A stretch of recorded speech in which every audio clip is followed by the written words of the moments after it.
Initiating moisture.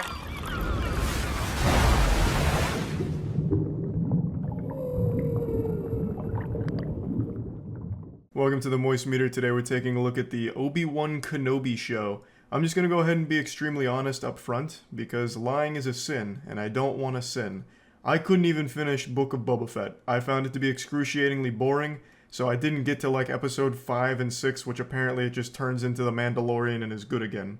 I didn't even bother. I stopped after episode 3. Once I bore witness to the slowest speed chase in television history with the Vespa scooter gang chasing through the streets, I thought this is really where Star Wars dies, truly. So I went into Obi-Wan Kenobi with very low expectations, but I'm a big fan of Ewan McGregor's Kenobi, so I was hoping they'd do him justice. And now that the show's wrapped up, I can confidently say they kind of did almost. So the show, I don't think is great. But I also don't think it's bad. It's existing in this very weird limbo of mid. And that's not a word that I've ever actually used in a video before, but I can't describe the show any better than that term. The first 4 episodes I think are very weak.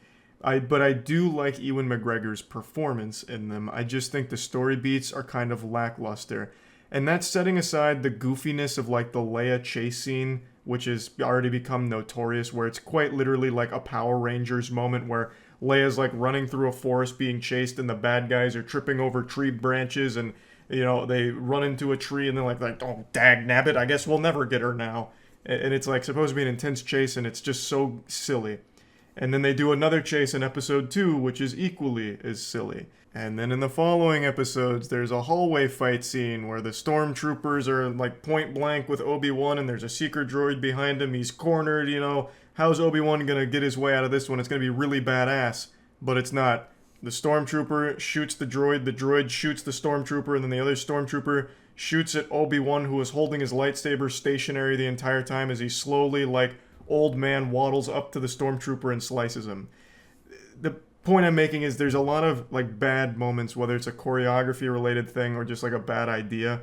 In that same episode, Obi-Wan escapes with Leia by putting her in a trench coat and they walk closely to each other. Literal cartoon shit, like something you'd see in Hey Arnold when they're trying to sneak into a PG-13 movie. There just are really not great moments in the show. But even aside from those like scenes that aren't good, I still think overall the narrative that they deliver for Obi-Wan Kenobi doesn't justify its existence as a show.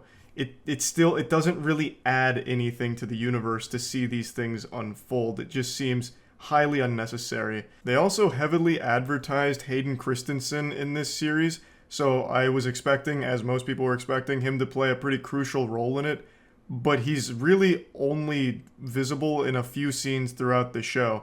Everything else is him in costume, and most of the time it's not him in costume. He has, I believe, 2 stand-ins that also do the costume work. So Hayden Christensen wasn't exactly like a pivotal piece of the narrative here either, despite them using him so heavily leading up to it, which I just found weird. I don't necessarily think it's like a bad thing or anything. I like Hayden Christensen and would have liked to see more of like the relationship between Obi-Wan and Anakin back before everything happened with Order 66, but they don't really explore that very much. The show, like I said, the first 4 episodes, I just don't think are great, but episode 5 has a different writer who came in. I believe it's the same writer as Wall-E, and I think they did an outstanding job. I think episode 5 is by far the best episode in the show, and just an actual good, great episode. They brought a lot of things together and made them work. The choreography got better. When there's a fight, it was better to watch. Everything changed with episode 5, and it was good. I appreciated what they did with some of the characters. The show introduced some new Inquisitors here, like Reva. And Reva, I think, could have been a great character, and by the end of the show, around episode 5 and 6, she does become an interesting character. But up until then, with the first 4, she's just way too over the top. Every single one of her lines is delivered like it's supposed to be the most menacing thing ever, and it becomes overwhelming. So like every time she's talking to the other Inquisitors, we have to lock everything down in order to catch Obi-Wan Kenobi so I can murder him. And it's just like too much. to the point where you stop caring about the character and they just become kind of like a silly, goofy villain as opposed to one that you're afraid of or care about. But in episode 5, they completely changed the tone of the character and makes it a lot better. So I think the character at the end of the show was good. However, in the beginning, not so much. Overall, the show just has 4 bad episodes, 1 good, like actual good episode, and the finale is an alright episode. It has a problem with it that I'm not doing spoilers, or at least trying not to do any major spoilers, but it suffers from an issue that I think a lot of people are going to take with it after watching it, and it's one that people have complained about in the past before.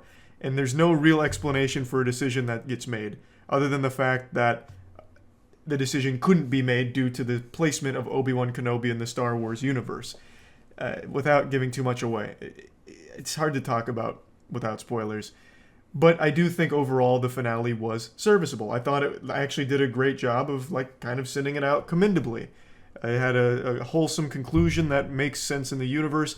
And though I don't think anything gets added to Star Wars canon as a whole thanks to this show, it at least made it seem like it mattered to a certain extent. Like we got a little bit of, fun with characters that we've grown to like.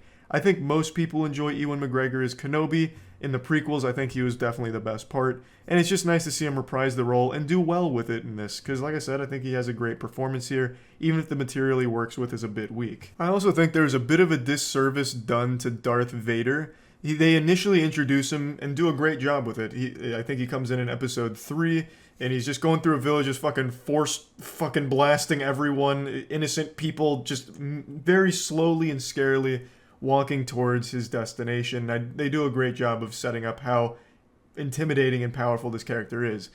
However, that's the only time they make him scary and intimidating, I feel.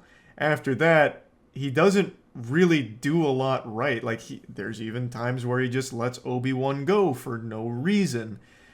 So I do think they knocked him down a couple pegs and nerfed him a bit here. But when he does fight, I think they do a good job of showing his power there. Another thing I also appreciate about this show is it's finally not just solely taking place on a desert planet. They finally go other places and spend a lot of time outside of desert areas, which is it's just such a nice breath of fresh air. I am so fucking tired of everything Star Wars related being in a goddamn desert.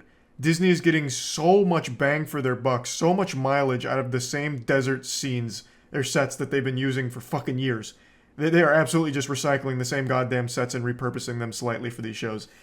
I am very happy, elated, that this has multiple locations that aren't desert related or desert adjacent or anything like that. Thank God. And of course, when talking about Star Wars, you have to mention the soundtrack. The score here is great again. I mean, honestly, Star Wars music is just some of the best there is, honestly. I've always been a fan. John Williams has always fucking killed it. And the soundtrack to Obi-Wan Kenobi I also think is slapping. And I just always like to mention that when at least talking about Star Wars because it's iconic music. Plugging Obi-Wan Kenobi into the moist meter, I'm giving it a 50%. Like I said, I think the show's mid. There are 4 lackluster episodes, 1 great episode, and then 1 good episode. It's very short. If you take away the intro, the recap, and the credits, most of these episodes are like 38 minutes long. Maybe like 45 on their longest ones. It's not a whole ton of content to begin with. So overall, I'd sum up the Obi-Wan Kenobi show as underwhelming. But I mean, it's serviceable, it's watchable, and there are a lot of fun moments to be had while watching it. But again, it seems like it was a highly unnecessary spin-off here. And it also doesn't feel like there was a whole ton of content with it, considering the length of the series. But yeah, that's about it.